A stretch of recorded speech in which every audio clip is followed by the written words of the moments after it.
Busy Perfect. morning then. Yeah, savage, mate. Constant, never ever quiet. But good problems to have, though, right? Good Yeah, problems to definitely. have. Definitely. Busy means Could good. be quiet. Yeah, could be quiet with absolutely nothing going on, or could be busy as we are, and yeah, Yeah. getting the graph done, reaping the rewards of it. Nah, sweet. Glad to hear it. Well, thanks for coming on. We've been planning it for a while now. I've been too busy to get you on, but it's great to get Of you on. course, But man. we'll just start off with a bit of 30 seconds.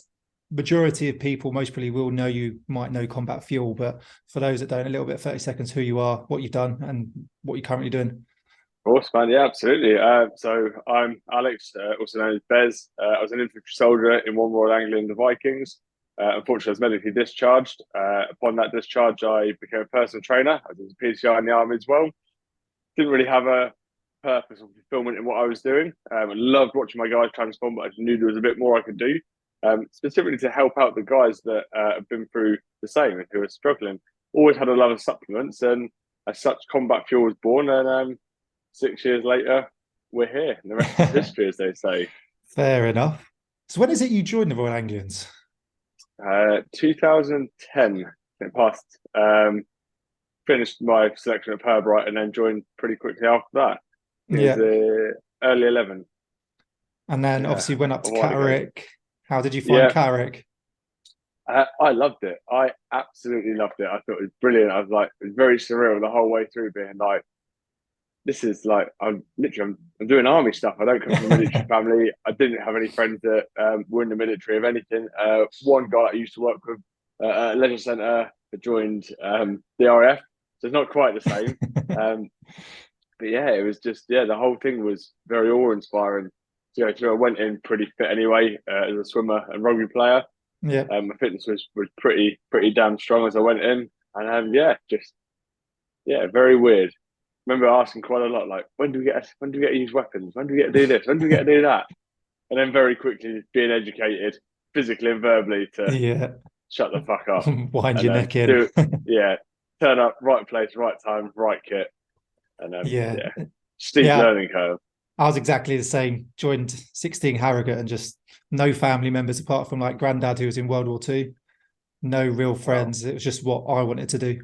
And then ended Yeah, up going in. And it's not the same as it absolutely. is in the movies or when you're watching the news when Afghans kick it off, is it? No, no, absolutely not. I think we'd both be the same, that we'd seen stuff. Obviously, Iraq had happened, Afghan was happening while we were still growing up. And it was, yeah, and obviously throwing back to 9/11, we were both probably at primary school when that happened. And ultimately, that's what kicked the whole thing off. And it is, yeah, being like, this seems like a good career. This could be wicked. I don't know about you, but I didn't join thinking it would be a good career. It was like more, well, I'm going to get a travel the world, do stuff, and yeah, and everything else in between. And yeah, but wanting to be infantry primarily because it's I don't want to offend anyone. Whatever. Just Everyone else say is it. just a civvy in infantry kit, so We're all needed, but I get what you're saying. I we're think all it's needed. But Christian the Craig had movies are said it. written about us. Yeah, yeah, they're all written about you. And Christian Craig had said it in another podcast. He was like, all this bullshit about a trailer, just join the army to kill people and shoot things. Like, that is Yep, what I wanted to literally, do. mate. Like, Exactly that. That's exactly why I joined. Joined because I wanted to go to Afghan. It was kicking off at the time. I'd seen yeah, someone that I knew go, and I was like, yeah, I want a part of this. We were very much like very patriotic at the time, and then you quickly join and realise that you're just there for your muckers, and it's just a good time. yeah, definitely. And what made you join the Anglians? Is that the local unit to you? Yeah, local units was. I'd seen someone at school. I went to say his friend, and I'd seen someone at school join there. Went to my careers office. Uh, he was I think he was a sergeant. It might have been a screw. I think it was a sergeant. Cy Thorne. I remember seeing him on Ross Kemp in Afghanistan. I walked in. I was like, "Oh Yeah. wow! Do you know that you're on telly?" And he was like, "Right, shut the fuck up. That's my fucking battalion. Anyone to go to my fucking battalion? We don't send no fucking cunts there." He's like, "Are you sure you're ready for this?" And I was like, "Wow!" Like I just walked in because I want to join the army, and I've got this guy there. And yeah, like what an inspiration he was. Like Yeah. watching him through. I think when he was there on that, it was Corporal Cycle, and then when I left battalion, he was WO2. Oh wow, he Brilliant, made brilliant yeah, went all soldier. the way through. Yeah, yeah, absolutely. Quality man, quality man. What tour did you go on? Herrick 16. Oh, that was the one I was on. Yeah, 2012. yeah, yeah. Yeah, 2012. I Yeah. was attached to Free Rifles Battle Group down in Nez South. Oh, cool, awesome. We were around. So what was Parang, but then we dropped down from previous tours. We were at Kalang. We did a little bit out of Pibon, and around that sort of northeast area, sorry, Yeah, northwest area of yeah. Nadia Ali. Yeah, Oh, right, Nadiali. Nice. yeah, yeah. Fun times. Yeah, Simple so times as well. Nothing to worry about. Just yourself and your muckers and doing a job. Yeah, this is what I say. brilliant. Like, you don't, all the shit that happens, obviously, you don't wish for. Well, you do when you're actually on tour. You're like, I want to get stuck in it. Yeah, Afterwards, you're like, well, I don't really want to go for that again, but just a simple life out there. Like, it was literally, you do your stag at night, go on patrol in the day or at night, sit around, do a bit of yeah, sunbathing, clean your kit. yeah. There's no worries in the world apart from obviously your job. Yeah, And then you literally just, your job, and that's it. Nothing else mattered. There was no drama, there was no politics, there was no. nothing. There was just no drama whatsoever. And I Best do time of my wish, life. like, so yeah, sometimes you could just go back to that of just the simplicity of literally just doing your job on the outside wide. Just didn't care. I didn't. Olympics was on, wasn't it? People were getting spammed for duty Yeah, and security, and that was yeah. And going then I tits think up. after that we had the London riots as well, didn't we? While we were Yeah, out there coming towards the tail end of the tour. I remember thinking like, we're out here, and there's you lot back there at home acting like that, yeah. degenerates. And But that's what people don't realize. When you get on exercise and ops, it is just literally just do your job. You ain't got to worry about anything. So just make sure your family life's covered if you are married and that. Just have them settled, and yeah, then the rest you literally don't have to worry. And it's makes it so much more exciting and so much yeah, easier. And that is one of the best things yeah, about the army. As yeah, you did hundred that, percent. went through your career PTI course. How did you find that? Some people say it's relatively hard. Some people say it's not too bad. I don't think it was too bad, to be honest. Yeah, I reckon it was probably the best course that I had ever done in the army. I thought it was absolutely amazing, absolutely brilliant. Before that, I'd done my NCO Carter down in Brecon for 7 weeks to get my first banana, and oh, yeah, and then that was also brilliant. That was hard. Not gonna lie, that was hard. Won the Brecon 2 miler, held a Queen's did Day you? record for a little bit as well. Yeah, I What used to time? actually do cardio. I was sub 14 minutes, sub 14 minutes. Can't remember what I had where we start from Dixie's and finish at the top of X range. Yeah, you It got to was weigh up. yeah, there was an absolute unit from P Dubs that I was up against, and that last little straight going up the hill, and it was just like he tried to burn out past me. And I was like, no, like everyone's screaming at us, and I'm like, no, like he's gonna burn out, he's gonna burn out, he's too big for this, and he burnt out. Yeah, finished him past him, beat him by, but not a lot, probably 20, 30 meters, but that was Yeah, win's a yeah, but win. no, back on. Yeah, but PTI card, that was brilliant. I thought it was a very grown up course as well, as opposed to turning up, and we very much paper pass a lot of courses, don't we, in the military? This was Yeah, very, very much like you've got to be there, you've got to be on it, you've got to go to deliver a lesson. Being Biz, you also have to know your ins and outs of what you're doing. You need to understand the human body, why we're training for what we're doing, why we're doing it, apply our fit principles, and it's yeah, it wasn't the hardest course, but it was brilliantly well run. And it's yeah, and the PT call was something that I'd always aspired to get to as well. Unfortunately, my career was cut a little bit short before yeah. that, but No, yeah, no, it is good because with the PTI, like you said, you do. There's a lot of courses where you just pass. You've literally just got to attend, and people don't yeah, realize that. But you do learn on the job afterwards. With the PTI course, it's literally day one. If you don't simple down the 50 press ups, if you are not rigid and yeah, don't hit those 50 press ups, you are sent home that day. It's not like yeah, anyone can become a PTI. They actually are really strict with it. yeah, absolutely, yeah, absolutely. It was. I mean, we started. I can't remember how we started our course with, and I know that there's a lot of people that were like binned off on that. And again, like our typical PFA being our press ups and sit ups, they are rigid. Then going out doing your 800-meter um, warm up, which is at the PTI's pace, going around it. You've got like your 30 seconds to a minute to then stop, then bang, and it was round the track at Aldershot as well. And I was a bit of a lung back then. I was like a 7:30 like mile and a Yeah, halfer, that's and decent. I came in at like 8:25. I was like all the prep in the world, and I was just nervous, like just trying to keep like a Mm. steady pace and not burn myself out and do well. Yeah, that was yeah, it was nerve wracking. That was really nervous thinking, like because you knew the standards were high anyway, you couldn't miss anything, Yeah, and that like the core men that were running the course behind us would come along on your press ups and sit ups, and they're like, no, 90-degree angle, 90-degree elbow. It was yeah, rigid. That's very much how I thought the military to be. It's very much like training. Like things were regimented, they were rigid. There was no room for error. There was no room for anything going wrong. But the flip side of sort of Catterick compared to doing a PTI course is obviously you need to get destroyed as a man to be built up how the army wants you. PTI course is very much they take you to one side and they then talk about what you did wrong, what you can do better, and how to improve. So in that respect, it's a very, very grown up, very adult course. Yeah, very constructive, which is what it needs to be later on in course. I think Catterick Phase 1, well, the Soldier Academy now is all about breaking you down, building you back up to how they want you to be. And then hopefully that sets you up for those courses so they can speak to you more adult-like and give you that responsibility, unless you're going on your Carter and you're training for your Lance Jack or your Falls Crew, which we know is a bit of a thrashing. So you went through your career then, Herrick 16, PTI, and then Combat Fuel comes about. From almost what I've seen is growing pretty well. But go back to the start of Combat Fuel then. How did it actually start? Like you said, you saw like a need for it. Yeah, so I'd been medically discharged and I was going through a lot of recovery and stuff, and I became so PTI now. What do I do? Natural transition is I'll be a PT on City Street. I did that. Started off quite slow, sort of 2 months, and I had like literally like a couple of clients. I'm like, shit, if this doesn't work, like I'm gonna have to move back with my mum and dad. Like I've now like got a house and like I'm doing like real adult things. You know, like shit, no one's here to pay my bills. I've got to pay my mortgage. I've got to earn money, and if I don't turn up to work, like you can go off sick. I say off sick, like if you were injured, wounded, injured, sick in the army, you're still getting your pay. Yeah. Being seriously like, wow, like I've got to graft, and I had nothing. I then very quickly became a very good, very well-established personal trainer. I mean, I was pulling great money. I mean, like 6-figure salary. It was brilliant. As a PT, gym. You must have been smashing the hours in. It's hard. But again, we come from that mindset of like we win at all costs. Whatever we do, we win.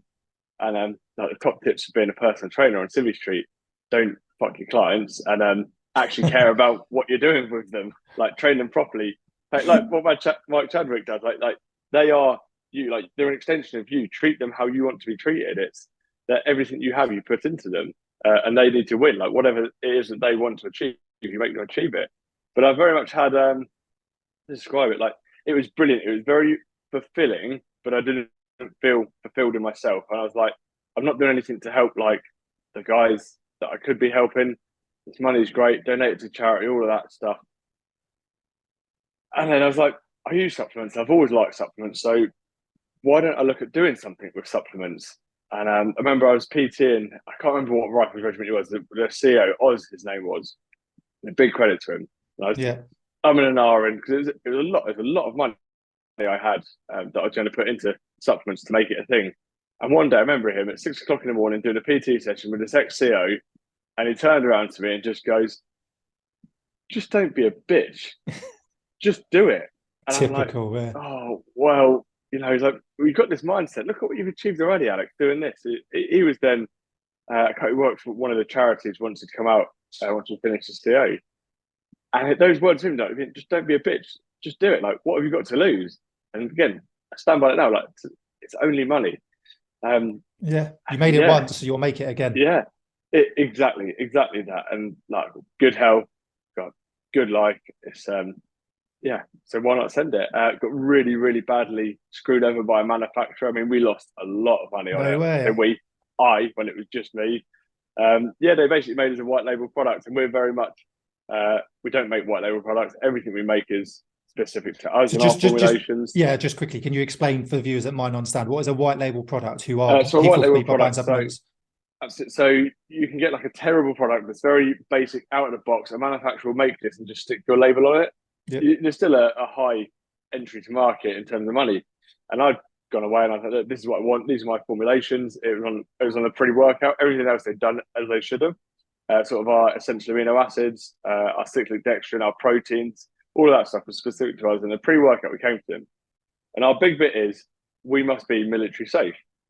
And they came back to us saying like, look, what you're doing there, it's not safe. You can't make that. I was like, well, my research would suggest this, and here's all my evidence to back it up. Like, this is what I've read, primarily stuff from the NCBI, and there's meta-analysis on all of these ingredients. And they came back with, well, we've been doing this for 25 years. Why would we lie to you? And obviously, we've come from a background of integrity, morals. And I'm like, oh, well, I'm paying them money. They're obviously not going to lie to me, are they? Like, and then I was very much like, I can't believe I got that wrong. Like, I don't think I got it wrong. And they got called out a few months later saying, like, you've got some really good products by Tariq on the supplement review. And it was, why are you making that shit pre-workout? I'm like, well, this was my original formula, but they said I had to change it because of military safety. And he said, well, that pre-workout formula is still safe. Like, and I was like, well, who are you? Like, you got like a couple of thousand followers on Instagram. Like, who are you to tell me? Like, these guys are, and that's when I realised that Civvy Street is cutthroat. Yeah. Civvy Street is it's about the money.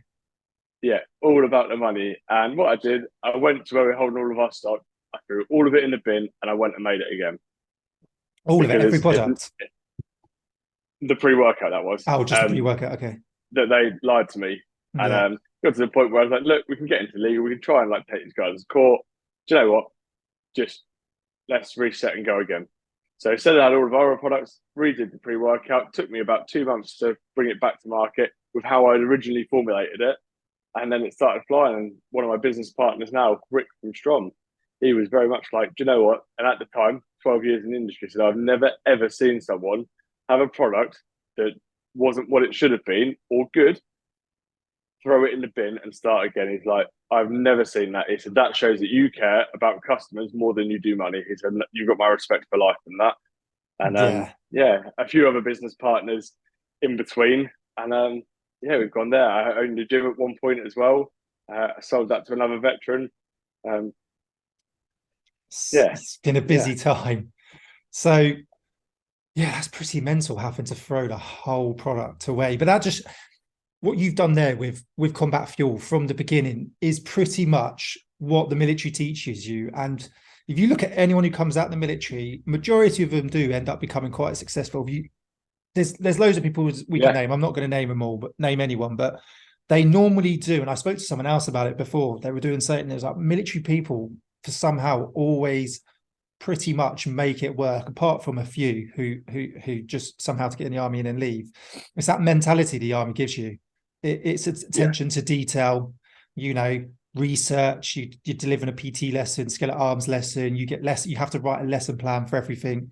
You go on a course, you spend hours a day before prepping. You're up till 1 a.m, and then you're back up again, most probably 4. And that's what everyone should sort of, put into life. And that's one of the skills I think the military really gives you is that attention to detail. That unrelenting drive for success again, that we win at all costs, whatever it is we do. All of these like life coaches, you got to have like 8 hours of sleep a night. Like, I don't know a single person that's been successful that's had a happy, balanced family life, had loads of sleep. Like, it doesn't happen. Like, you put the graph in again on ops. Do you think you're going to turn around and be like, right, sorry, can you just stop Taliban? 8 hours sleep, got to get down, got to get my driving hours in for those guys that are cutting about doing our replens. Like, it doesn't happen. Like, we win. It's crazy, but absolutely, it's the mindset that's instilled from you when you've been like broken down to nothing to then built up how the army needs you. You have that mindset to win at everything, and that's what we continue doing today. And again, like now we support a lot of people. I think we've got about nearly 40 athletes and staff with us that do stuff, even from the likes of like we've got a young powerlifter that's just joined, still in the army. We support people from like that caliber up to Graham Hicks, strongest man statically on the planet. I've seen you got Graham. Big fan of Graham Hicks. He's going for the big deadlift, isn't he? Yeah, he would have had it last year as well, 505 kilo, but he tore his hamstring 2 weeks out. I remember him calling me, being like, mate, I fucked up. I'm like, do you know what? Any other brand would have just dropped him then and been like, nah, you failed, see you later. Not done. Still with us today. And he's like, we go again. Wow. So we're a family brand. It's what we do. Like we're when we're serving, it's a family, isn't it? Yes. And that's what Combat Fuel is. It's an extension of that. Like, we're just one big happy family of degenerates. So starting with Combat Fuel then, obviously, if you don't want to get too much into figures, I totally understand. Money's obviously a big thing, but obviously you put a big chunk in. How many sort of products was that? What sort of space did you start in? And then how has that grown through the years to now? So started to keep the money like to one side, like kept. So started by myself. We had 6 products, and it was in my house. It was trying to fill up garages, spare rooms, bits like in the kitchen, like all in boxes. Just it was just carnage. And then it got to the point like I had my gym, and I was like, right, trying to keep stuff stored in the gym and keep boxes in there. And it got to the point like I remember when I hit the point like, and it was pretty quickly where I was like, we're getting orders every day now. Like this could be a thing. Quite a few was growing and growing and growing, and then got to the point I was like, look, I need to sell this gym. Like, there's no point in keeping this gym. I've gone through a nasty divorce at the same time as well. Money, as soon Sorry to as there's a hear little that. bit of money, they no, don't be. Everything happens for a reason. Everything leads you to the next thing. I know how It's you feel. Don't worry. yeah, yeah, always. But people get bitter when they have less than you. So yeah, but yeah, no resentment because everything happens for a reason. Everything leads you to the next point in your life. So I sold my gym. So sorry, just before that, up to this point, were you pretty much running a gym, possibly PTing a little bit, and sort of doing orders, fulfilling orders, pretty much all by yourself? Yeah, literally. That's It it. was That's the work ethic. Yeah, carry on. Sorry, I yeah, just wanted to get yeah. that clear for everyone. Yeah. No, yeah, definitely. They were long days. There's a few like little. And then we had COVID happen, and that's when I was like, look, I really need to do something here. It's not sustainable. I had a little bit of a mental breakdown again. I went through more therapy. I'm still in therapy now, but they it's one of those things that happens, and I was like, right, I've got to like prioritize myself here. I can't do 18-hour days for life, 7 days a week. It's just ridiculous. I hadn't had a holiday. I had 11 days off in 3 years, including Christmas, No and I was way. like, I need to do something here. So I sold my gym, and I moved down with some guys. There's no dramas in said, is there? With Southern Quarter. Yeah. I remember it Promised. happening. Is you say what you want to say and say what Yeah, you don't want to yeah. say. But yeah, you moved down to Was Bulford, wasn't it? What's the park called? The yeah, Solstice Park. Solstice Park. That's it. Yeah. Yeah, and so I was in there, like promised the absolute world. I got to the point where I was like, I can't grow this brand by myself. I'm gonna have to bring in some investment. And do a real quick summary of 2 years. They wasted a lot of our money. There was no investment, and it was just the worst decision I think I've ever made. But what it really did do was open my eyes up to the business world. Although that didn't work out, and I bought them out of the company and took my shares back, it was very eye opening to know exactly what I don't want and what I don't need to do. There's no real positives from it. Yeah. But it was great. So again, no hard feelings, lessons learned. And until you make those mistakes, you don't know. And that's one good thing that one of the guys said to me is you have to make your own mistakes in life. And I was like, well, you were one of them. But yeah, so bought the company back, and that was actually only at the start of this year in January after a very, very nasty legal battle. I was We to say that's yeah, taken its time then, because you moved to Solstice. yeah, I was still in the army and I've been out 2 years. And you moved well yeah. It before was I left, if I remember rightly. Yeah. So shit. yeah. It was yeah, a long ass battle. But again, all put to bed, no hard feelings. Yep. Again, people that have less always want to come There's no after point more. holding grudges because it just affects you in your life, No, personal life, and your it would just business. yeah, absolutely just eat you up and destroy you. So it was like, but that was probably the closest I've been to being like, I think I'm at my max here. If I don't get this nipped soon, I might have to call it a day. It was and I mean I could say we call it a day. We had a lot of backups in place to relaunch because they wouldn't have been able to carry it on themselves. But yeah, we've been up at our little unit here in Ludgershall, so just away around the corner from Tidworth, Perham Down camps, Yep. and we were April last year now, so over a year we've been here, and that's how long that I've been trying to get the company back. And we are just absolutely flying now. It got to the point where a very good personal friend of mine now, Rick from Strong Sports, he turned around and been like, "Look, I see that you've got some massive, massive potential here." He's like, long story short, he owns part of the company now. Okay. He worked very much on the back end, helping on because he's been in business so much longer than me. Just almost as a he's almost an advisor towards me. But selling those shares to him was worth it. Absolutely. What he's done for the business and me personally has been incredible. That's brilliant. Absolutely incredible.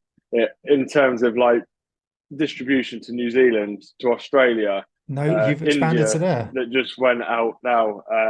There's a lot more Republic of Ireland back into Europe. It's he has been absolutely incredible. Bahrain as well. That's just going through at the moment. So, but the big one, like, literally the pallets left yesterday to India. Who would That's have thought it? mental. Little old us. I mean, I'm taking credit for that. I sorted the India one out myself. But working with big distributors, Yeah, but this is without how we him, do you it. wouldn't have known how to. Yeah, exactly. How to approach them and how to do these things. It was yeah. And this is now like this is how I thought business should have been and how a business partner would have acted. It's it almost when we both say it, we both have these like pinch me moments, like this can't be real. Like the way we're doing things now, like we're just friends that are doing business, we're making good products and people want the stuff that we're making and we're formulating and they're made with purpose. Like this is crazy. Like how? Why? And you see like some of these big companies, big distributors that are coming in, trying like wanting stock and wanting to do things. And our biggest issue now is we can't get stock quick enough. We can't make our products quick enough to get them out of the door. It's No way. they're That's a great good problems to problem to have. have, but it is Yeah, a they're problem. it is. So, what's the square footage you're in now? Would you say? We're only in 1,000 square foot. We've got racking, floor to ceiling, and then one of our athletes, Carl's got a gym, literally Yeah. 30 meters away from where we are, and that's about 5,500 square foot. Trying to expand that again as well, and so we're very fortunate to have storage in there. It's a lovely business park. We have pallets dotted about everywhere. But it's that point now of when do we expand? Because at the moment we've got stuff, we've got it good. We run products literally every 3 to 4 weeks. We've got new pallets turning up, so we've got a very good system of where things are going now. Yeah. It works. The fluidity of it is brilliant. It's almost touch wood, almost faultless. How things are at the moment, like stocks in, stocks out. We're very often like struggling we'll manufacture something, and we obviously got a 2 year shelf life on it because it's a food product, and I'd say within a month it's gone. That's a great problem to have. It's amazing, and it's so easy to say, oh well, why don't you just make more stuff and get more stock in? You'll get a better price. Absolutely brilliant manufacturers that we work with. Perfect. Even things like sourcing our own tubs, our scoops, our labels, our seals, everything just works. So why upset that boat? It means we're not sat on stock for too long. It means there's a good turnover. People have always got fresh product coming. There's no short date stock. It's Yeah. Oh, no, it's yeah. brilliant. Yeah. Oh wow, that's really good. And you only say 1,000 square foot is massive for someone who's literally 6 years left the army. Just an infantry soldier come out. You're now running a business, and then you do distribute through a few other places, don't you? I think. Yeah. I think So we've got it's not just 107 retailers now that buy from us at least once a month. So no it's way 107. and I mean that might be like little gyms that order like a couple of £100, and it might be like our protein clusters or some bits like that. But it's I think actually if we look at our system, it's defined as once per 3 months as an active customer on our wholesale side. And I think we saw at one point it was around 15% of the military had tried our products at least once in their life, which is That's crazy. I mean, great. our military is like 20 people, but still, it's still a cool number to have. And and it's still growing every month on month. It's still just absolutely flying. And we do a lot to give back. Like we very much support individuals rather than events, and that was one of the big older fallouts we had. Is like this isn't like the 1960s where like the biggest banner wins. Like we invest in people, we invest in our athletes. If they're competing, we try and help pay for them. We try and help with their accommodation. If we're doing a photo shoot, we cover their fuel. We give them stuff, and it's If someone's an athlete with us, that we've got them. Going back to that Anything they family need, thing. then absolutely. And we can't do everything, of course we can't, but we try our damn best to look after everyone. Yeah. And everyone that's with us wants to be with us. So I think the whole time we've only ever lost one athlete. No shame in saying it either. Farrah Morgan. And obviously, naturally, we were always going to pick Mike Chadwick if it had ever come to it. But he left us. Look, no hard feelings. You go where you want. And then he started obviously all of his drama there. But yeah, so that was a lucky escape that he decided to leave anyway. That's a story for another time. But I think most of people listening will know what's going on there.